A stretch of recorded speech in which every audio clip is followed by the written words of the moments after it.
ओम नारायणाय नमः। भक्तों, आप सभी को भाद्रपद माह के कृष्ण पक्ष की अजा एकादशी की ढेर सारी शुभकामनाएं। नमस्कार भक्तों, आज इस वीडियो में हम बात करेंगे आने वाली एकादशी इस महीने में किस तारीख को पड़ रही है, 19 या 20 अगस्त को। भक्तों, जो एकादशी है, अजा एकादशी व्रत कब रखा जाएगा, व्रत का पारण कब किया जाएगा, पूजा विधि क्या है, पूजा का शुभ मुहूर्त क्या है, व्रत के नियम क्या है, व्रत में क्या खाना है क्या नहीं खाना है, संपूर्ण जानकारी हम आपको एक छोटी सी वीडियो के माध्यम से देने जा रहे हैं। दोस्तों, यह जो एकादशी है बहुत ही शुभ योगी के निर्माण के द्वारा आ रही है, इसलिए इसका महत्व और भी अधिक बढ़ जाता है। एकादशी का व्रत हिंदू धर्म में अत्यंत महत्वपूर्ण और पुण्यदायी माना जाता है। यह व्रत विशेष रूप से भगवान विष्णु के भक्तों द्वारा किया जाता है। शास्त्रों में इसे पाप मोचनी और मोक्ष प्रदायिनी कहा गया है। इसका पालन करने से पापों का नाश होता है और मोक्ष की प्राप्ति होती है। अजा एकादशी का व्रत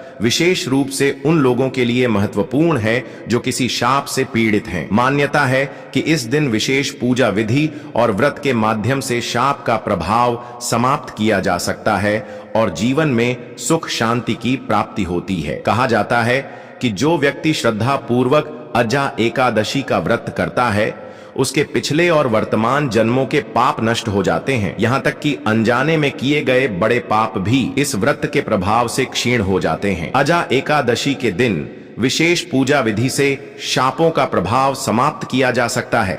अजा एकादशी की व्रत कथा में यह उल्लेख है कि इस दिन विशेष पूजा विधि और व्रत के माध्यम से शापों का प्रभाव समाप्त किया जा सकता है और जीवन में सुख शांति की प्राप्ति होती है। इस दिन भगवान विष्णु की पूजा, मंत्र जाप और व्रत का पालन करने से व्यक्ति के सभी पाप समाप्त होते हैं और उसे मोक्ष की प्राप्ति होती है। पौराणिक कथा के अनुसार राजा हरिश्चंद्र ने इस व्रत के पुण्य से अपने खोए हुए पुत्र, राज्य और पत्नी को वापस प्राप्त किया और सत्य के मार्ग पर स्थिर रह सके। इससे यह व्रत संकट निवारण का भी प्रतीक है। साथ ही साथ अजा एकादशी व्रत करने से घर में लक्ष्मी का वास होता है, दरिद्रता दूर होती है और परिवार में सुख शांति बनी रहती है। आज हम इस वीडियो के माध्यम से आपकी कंफ्यूजन दूर कर देंगे और आपके सभी प्रश्नों का उत्तर इस वीडियो में देंगे, तो वीडियो के अंत तक बन रहे, तभी आपको सही ज्ञान की प्राप्ति हो सकती है। दोस्तों, ये जो एकादशी है ना, अजा एकादशी, यह सौभाग्य देने वाले एकादशी है। सौभाग्य कैसा? ऐसा सौभाग्य कि यदि कोई अभागी नहीं स्त्री अजा एकादशी का एक व्रत मंत्र कर ले,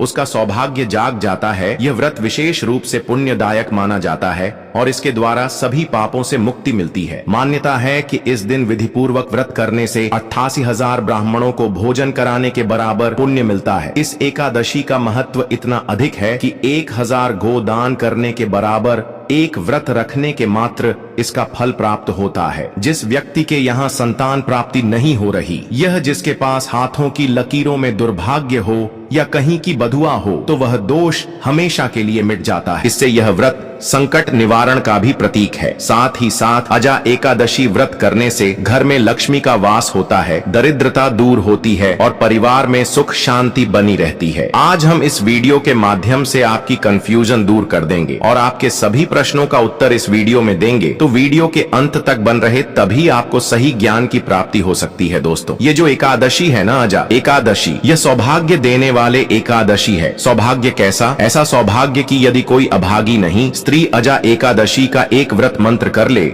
उसका सौभाग्य जाग जाता है। यह व्रत विशेष रूप से पुण्यदायक माना जाता है और इसके द्वारा सभी पापों से मुक्ति मिलती है। मान्यता है कि इस दिन विधि पूर्वक व्रत करने से 88,000 ब्राह्मणों को भोजन कराने के बराबर पुण्य मिलता है। इस एकादशी का महत्व इतना अधिक है कि 1000 गोदान करने के बराबर एक व्रत रखने के मात्र इसका फल प्राप्त होता है। जिस व्यक्ति के यहाँ संतान प्राप्ति नहीं हो रही, यह जिसके पास हाथों की लकीरों में दुर्भाग्य हो या कहीं की बधुआ हो, तो वह दोष हमेशा के लिए मिट जाता है। एकादशी के प्रभाव से सौभाग्य जागृत होता है। अजा एकादशी सौभाग्य को जगाने वाली है, आपके जीवन की सभी दुखों का अंत करने वाली है। अजा एकादशी आपके जीवन में आर्थिक परेशानी चल रही है, तो अजा एकादशी इसका एक उत्तम उपाय हो सकता है। आपके जीवन में क्लेश चल रहा है और मोक्ष की कामना करते हैं, तो इससे बड़ा कोई उपाय हो नहीं सकता। आज के इस वीडियो में हम बात करेंगे कि अजा एकादशी का व्रत करना किस तरह से है, इसमें किस चीज के दान का भी पूजा का विधान है, इस व्रत के नियम क्या है, इस एकादशी में कुछ चीजों को त्यागना होता है और अजा एकादशी में कुछ ऐसी चीज हैं जिनका आपको सेवन नहीं करना होता है या प्रयोग नहीं करना होता है। वह कौन सी वस्तु में है, कौन सी चीज है जिनको आप इस एकादशी में एक दिन पहले ही त्याग देंगे? इसके नियम क्या रहेंगे? किस विधि से इस व्रत को करना चाहिए, इस पूजन से इसको करना चाहिए, दान क्या रहेंगे, कारण कब होगा, कैसे होगा, क्या समय रहेगा, अजा एकादशी व्रत किस दिन यह करना है, शुभ मुहूर्त क्या रहेगा, पूजा का समय क्या रहेगा, इस प्रकार से इस संपूर्ण जानकारी इस आने वाली अजा एकादशी के बारे में आपको प्रदान की जाएगी। हम यहाँ पर जो भी जानकारी दी जाती है वह पंचांग और पुराणों के आधार पर जानकारी प्रस्तुत करते हैं। कौन सा व्रत, कौन सा त्योहार कैसे मनाना है, क्या आप पूजा विधि है जो पुराणों में लिखी होती है वास्तुशास्त्र के आधार पर, वह हम आपको बताते हैं। व्रत कब करना है, समय क्या रहेगा, शुभ मुहूर्त क्या रहेगा, जो पंचांग हमें बताते हैं वह हम आपको बताते हैं। तो इसी प्रकार की लाभदायक जानकारी प्राप्त करते रहना चाहते हैं तो चैनल को अवश्य ही सब्सक्राइब कर लीजिएगा, जिससे कि आने वाली नई वीडियो के नोटिफिकेशन आपको माध्यम से प्राप्त होते रहे। तो चलिए आपका समय ज्यादा बर्बाद न करते हुए जानकारी आरंभ करें। उससे पहले आपसे निवेदन है कि वीडियो यदि थोड़ा भी उपयोगी लगे तो कृपया एक बार लाइक अवश्य कर दीजिएगा। एक लाइक हमारे लिए बहुत महत्वपूर्ण होता है। अपनी मनोकामना पूर्ति के लिए, अपने व्रत की सफलता के लिए कमेंट बॉक्स में अवश्य लिखिएगा ओम नारायण नमः। इस मंत्र की बहुत अधिक महिमा है। इस आषाढ़ माह में यह मूल मंत्र है का जितना अधिक हो सके इस मंत्र को लिखिए, जहां अवसर मिले वहां लिखिए। जो पूजा कर रहे हैं उसमें इसका प्रयोग कीजिए। तुलसी को जल दे रहे हैं, बोलिए ओम नारायण। पीपल को जल दे रहे हैं, बोलिए ओम नारायण। नम पूजन कर रहे हैं, स्नान कर रहे हैं, एक ही मंत्र का जाप कीजिए ओम नारायण नमः। कमेंट कर रहे हैं तो लिखिए ओम नारायण नमः। जितना अधिक लिखेंगे, जितना अधिक बोलेंगे, इस पूरे भाद्र माह में उसका कई हजार गुना पुण्य आपको प्राप्त होगा। यह पुराणे की बात है। जानकारी आरंभ करते हैं, बात करते हैं आने वाले एकादशी के बारे में। प्रथम अर्थात भाद्र माह के कृष्ण पक्ष की एकादशी होगी और इसका नाम होगा अजा एकादशी। यह वह एकादशी है जो आपके जीवन का दुर्भाग्य मिटा सकती है। किसी एकादशी के बारे में जो पुराणों में वर्णन मिलता है ना, वह यही मिलता है कि यह अजा एकादशी वह एकादशी है जो इस दुनिया में सर्वाधिक पुण्य देने वाली है। किस प्रकार से पुराणों में सबसे बड़ा दान क्या है, कन्यादान, और अन्य दान से बड़ा कोई भी दान पुराणों में नहीं बताया गया है। मान्यता है कि इस दिन विधि पूर्वक व्रत करने से 88,000 गोदान करने के बराबर पुण्य मिलता है। हमारे सनातन धर्म हिंदू धर्म की बात करें तो सबसे बड़ा दान अनुदान है। इससे देवता, मनुष्य और पितृ तीनों को रोड तृप्त और प्रसन्न किया जा सकता है। इसीलिए इसको महादान और सबसे बड़ा दान कहते हैं। यह होता है कन्यादान। आप जानते हैं अजा एकादशी का एक व्रत करने से आपको 1000 कन्यादान करने का फल प्राप्त होता है।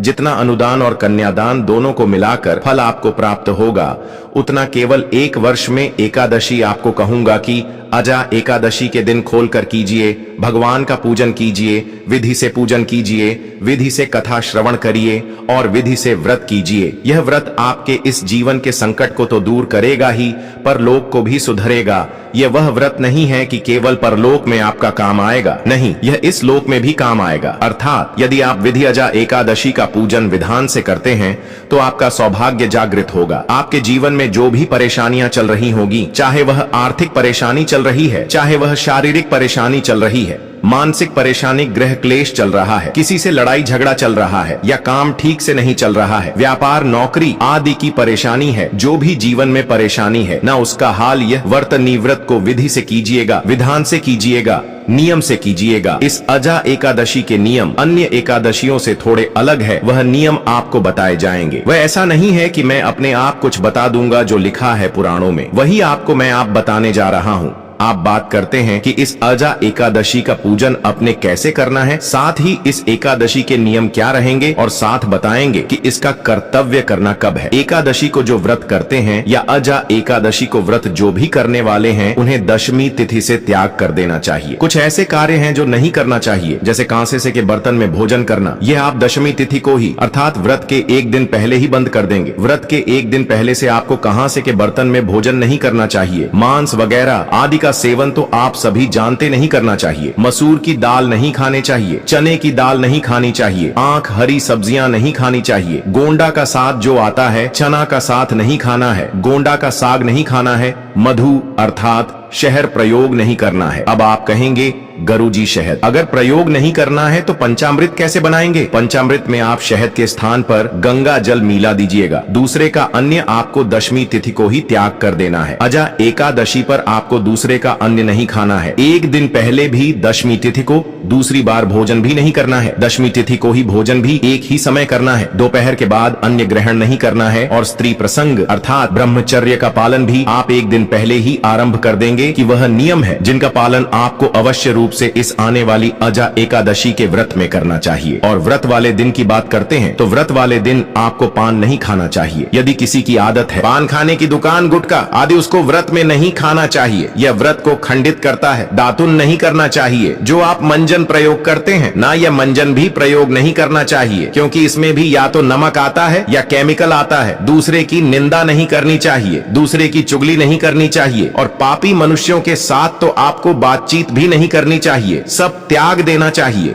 क्रोध नहीं करना चाहिए, मिथ्या भाषण का त्याग कर देना चाहिए। और व्रत वाले दिन अगर भोजन की बात करें, आहार की बात करें तो फल आहार का सेवन करना चाहिए। तेल और अन्य तथा नामक यह तीनों ही चीज इस दिन वर्जित बताई गई हैं। इनका सेवन भी आपको नहीं करना चाहिए। यह वह वस्तुएं हैं जिनका आपको परित्याग करना है अर्थात मेन का प्रयोग और बंद कर देना है दशमी तिथि से। और जो एकादशी वाली चीज है कि अजा एकादशी को क्या नहीं खाना है, वह हमने आपको बताइए कि इसका व्रत पूजन कैसे करेंगे। तो अजा एकादशी के व्रत वाले दिन वृद्धि को सूर्य उदय से पहले अवश्य उठ जाना चाहिए। वहां चल रहा है, वैसे तो संभव हो स्नान कीजिए क्योंकि भादो स्नान की महिमा बड़ी अद्भुत है। दोस्तों, स्नान की महिमा इतनी अधिक है कि इसका जो पुण्य है ना, वह कार्तिक स्नान से भी 1000 गुना अधिक है और उसको ज्यादातर लोग जानते नहीं है। और इसका कारण भी भगवान श्री हरि विष्णु का एक श्राप है कि यह कहे कि भगवान श्री हरि विष्णु का एक वचन है जो उन्होंने यमराज को दिया था कि महिमा इसका पुण्य सभी मासूम में सर्वोत्तम है। यदि आप कार्तिक स्नान को या कार्तिक मास को सबसे उत्तम समझते हैं तो यह आपकी भूल होगी। एक बार उसे वीडियो को सुनिएगा जिसमें हमने पद्म पुराण से पूरा विवरण निकाल कर ले आपके लिए कि किस प्रकार से भगवान विष्णु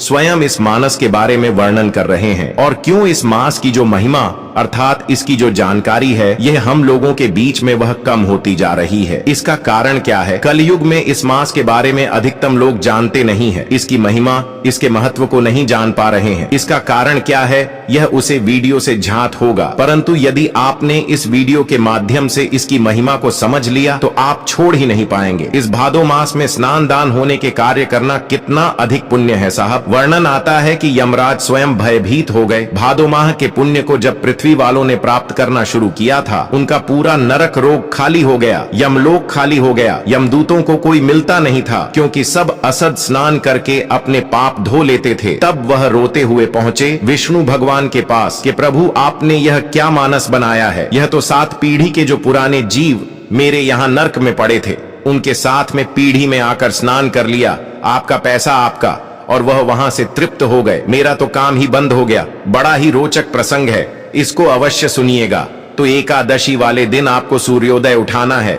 उठने के बाद स्नान आदि करके अपनी पूजा स्थल के साथ सफाई कीजिए और पूजा स्थल पर सामग्री एकत्र करके आसन लगाकर बैठ जाइए। बात आती है कि सामग्री में हमें क्या क्या चाहिए, तो सामग्री नोट कर लीजिए। सामग्री में आपके पास होने चाहिए भगवान श्री हरि विष्णु की कोई प्रतिमा या तस्वीर, माधव रूप की अगर तस्वीर आपके पास हो, प्रतिमा हो तो बहुत उत्तम रहेगा क्योंकि वह साथ में दोनों ही एकादशियों पर आपको भगवान के माधव स्वरूप का पूजन करना चाहिए। एक चौकी, पीला वस्त्र, रोली मोली, पान सुपारी, लौंग, इलायची, धूप में पुष्प की माला, खुले पुष्प चित्र, जानू तांबे का एक लोटा, यह सामग्री आपको आवश्यक होगी। साथ ही पंचामृत बनाने के लिए कच्चा दूध, दही, घी, शहद और शक्कर, यह 5 चीज पंचामृत बनाने के लिए, क्योंकि एकादशी व्रत है इसमें शहद प्रयोग नहीं होगा तो उसके स्थान पर गंगाजल की सारी वस्तुएं आप एकत्र कर लीजिए, सामग्री एकत्र कर लीजिए। तांबे का लोटा लीजिए, उसे अच्छे से साफ कर लीजिए और उसमें पहले गंगाजल भरिए, फिर उसमें शुद्ध जल भर लीजिए, आसन लगाकर बैठ जाइए और पूजन आरंभ कीजिए। एक पुष्प से सभी सामग्री पर और स्थान पर पहले चींटे दीजिए। इसका लाभ यह होगा कि इससे जो स्थान है, जो सामग्री है, वह सभी पवित्र हो जाएगी। छींटे दीजिएगा। हम मंत्र पढ़ते हैं, ओम पवित्र हो पवित्र एवं श्रवण व्यास। मेरे तो कुंडली कक्षा ही हो। इस प्रकार से अपने पवित्रीकरण किया है, शुद्धिकरण किया है, भगवान को विराजमान करेंगे। उससे पहले अपने हाथ धो लीजिए, अपने सीधे हाथ पैर जल लीजिए, हास्टल रक्षालन आप तो दीजिए। हाथ धोने के बाद भगवान की स्थापना कीजिए। चौकी बिछाइए, चौकी पर पीला वस्त्र अगर है तो वह भी चाहिए। और भगवान को स्थापित करने से पहले प्रार्थना कीजिए कि हे ईश्वर ही परमात्मा, हम आपके यहाँ आवाहन कर रहे हैं, आप यहाँ विराजमान हो और भगवान की तस्वीर को स्थापित कर दीजिए। यह भाव हो गया कि अपने भगवान को आसान दिया पुष्प के रूप में और भगवान आकर विराजमान हो गए। अब जिन लोगों के यहाँ चौकी नहीं है तो वह अन्यत्र स्थान पर भी भगवान का इसी प्रकार से स्थापना करेंगे। स्थापना करेंगे आपके पास जो भी उपयुक्त स्थान है पूजा का, वहाँ पर आप इसी प्रकार से निवेदन करके पुष्प रखिए और भगवान की तस्वीर या प्रतिमा को स्थापित कीजिए। राखी आप कुछ लोग कहेंगे कि हमारे पास तो पृथ्वी पर है, पूजन करना है हमें तो। हाँ, पृथ्वी पर रखकर भी पूजन कर सकते हैं। शुद्धता का ध्यान रखें, अच्छे से साफ सफाई कर ले। किसी का कच्चा मकान भी यदि है ना तो उसको अच्छे से लिख लीजिए, उसे स्थान को जहाँ अपने भगवान की तस्वीर रखनी है और पुष्प के रूप में आसान दीजिए, वहाँ पर भगवान की स्थापना कीजिए। वही फल है जो चौकी पर मिलेगा। और कहते हैं कि मुझे स्थान से अंतर नहीं पता, लगता मुझे आपका भाव जानना है। अगर आप भाव से पूजन करेंगे तो मेरे लिए सोने की चौकी पर बिठाने वाला और पृथ्वी पर बिठाने वाला दोनों ही बराबर है, दोनों ही समान। जिसको जितना मैंने दिया है उसको उसी अनुसार मेरा व्रत पूजन करना। स्थापना करने के बाद सामने दीपक रखिए, घी का दिया, घी के दिए के नीचे भी आसान दीजिएगा। दीपक को कभी पृथ्वी पर नहीं रखते हैं या कहीं भी सीधा नहीं रखते हैं, आसान देते हैं। और धूप रखिएगा। अब आपको दीपक को प्रचलित कर लीजिए, धूप को प्रचलित कर लीजिए और संकल्प कीजिए। व्रत करने का संकल्प करने के लिए अपने सीधे हाथ में जल लीजिए। आर्य सिक्के का सिक्का दक्षिण के रूप में कम से कम रखिए और 3 बार बोलिए, ओम श्री विष्णु, ओम श्री विष्णु, ओम श्री विष्णु। अपना नाम, अपना गोत्र, जिस स्थान पर बैठकर आप संकल्प कर रहे हैं वहां का मकान नंबर, क्षेत्र का नाम, शहर का नाम, ज्येष्ठ माह से कृष्णा पक्ष एकादशी, आयाम पुण्यतिथि, आयु आरोग्य पिता प्राप्त है, सौभाग्य प्राप्त प्यार था, यह सुख संपत्ति प्राप्त है। एकादशी व्रत पूजन संकल्पम संकट से विष्णु शरण, शरण प्रताप। और वह संकल्प भगवान के चरणों में अर्पित कर दीजिए। हाथ जोड़कर नमस्कार कीजिए। अब आप भगवान का पूजन आरंभ करेंगे। पूजन करने के लिए भगवान के सामने एक पत्र रख दीजिए, कटोरी रख दीजिए या कोई अन्य पत्र जिसमें आप पूजा की सामग्री अर्पित करेंगे। भगवान को पहले पद आर्ग अजमानी कराया जाएगा। चल रहा है तो उसी के अनुसार मित्रों का प्रयोग करना है। भादो मास की अजा एकादशी का प्रभाव बहुत अधिक देखा गया है, इसीलिए इस प्रकार से हमें पूजन करना चाहिए। सबसे पहले भगवान को पद्य और आज मणि अर्पित करेंगे। पद्य के रूप में 1 चम्मच जल अर्पित कीजिएगा। ओम भूर्भुव स्व श्री माधव वैष्णव नमः पद्यम समर्पयारी के रूप में जल्पित कीजिए। भगवान माधव का पूजन करते हैं, भगवान के माधव स्वरूप का पूजन कर रहे हैं। ओम भूर्भुव स्व नारायणम के रूप में 1 चम्मच जल आप परमात्मा को अर्पित कीजिए। आज मैंने कराएंगे ओम भूर्भुव नम के रूप में 1 चम्मच अर्पित कीजिए। भगवान को स्नान करेंगे। स्नान के लिए 1 चम्मच जलापित करेंगे। जिनके पास प्रतिमा है वह प्रतिमा को नहीं लेंगे। ओम भूर्भुव स्व माधव आय नमः। पंचामृत बनाया, कच्चा दूध, दही, शहद के स्थान पर गंगा जल और शक्कर। ओम भूर्भुव स्व श्री माधवय नमः। पंचामृत स्नान, पंचम समर्पण, शुद्ध जल से स्नान करेंगे। शुद्ध जल संस्थान करने के लिए 1 चम्मच जल शुद्ध कीजिएगा। ओम भूर्भुव करेंगे। वस्त्र के रूप में मौलिक का 1 टुकड़ा थोड़ी है और वह भगवान को अर्पित कीजिए। ओम भूर्भुवा स्वाहा। वस्त्रम समर्पयारियों पवित्रम, या क्यों पवित्रपित करेंगे, जनवरी लीजिए, उसे पर तिलक कर लीजिए होली से और वह अर्पित कीजिएगा। ओम भूर्भुव नमः को चंदन लगाएंगे। चंदन लगाइए पवित्रम। इसके बाद भगवान को पुष्प की माला पहनाएंगे। पुष्प अर्पित करने के बाद धूप दीप दिखाएंगे। ओम भूर्भुवा स्वाहा रूपम समर्पयामि श्री नारायण, नारायण दिखाएंगे। ओम भूर्भुव स्व श्री माधव आये नमः दीपम। दृश्य स्वामी के बाद नावेद के रूप में क्या आप फल चढ़ा सकते हैं? मिठाई है तो मिठाई अर्पित कीजिएगा, अन्यथा आपको ड्राई फ्रूट्स और मिश्री है तो मिश्री चढ़ा सकते हैं। जो भी आपके पास उपलब्ध सामग्री है। नारायण नमः और भजन आते। चल अजमानी समर्पयारी। 1 चम्मच जल लीजिए, अजमानी के रूप में अर्पित कीजिए। जल जमानी करने के बाद अब भगवान को तंबू अर्पित करेंगे। तांबूल पान का पत्ता लीजिए, उसमें 2 लौंग, 2 इलायची, 1 सुपारी रखिए और वह अर्पित कीजिएगा। ओम भूर्भुव स्वनारायण नमः अर्पित करने के बाद दक्षिण अर्पित कीजिए। भगवान को प्रेम से ओम भूर्भुव स्वनारायण नमः शिवाय ओम समर्पयारी। शुभ दक्षिण अर्पित कीजिए। दक्षिणा अर्पित करने के बाद हाथ जोड़कर भगवान को नमस्कार कीजिए। भगवान से प्रार्थना कीजिए कि यह परमेश्वर, आज के दिन हमने आपका यह अजा एकादशी का पूजन किया है, हम व्रत कर रहे हैं, इस पूजन को आप स्वीकार करें और इस व्रत को हम अच्छे से कर पाए।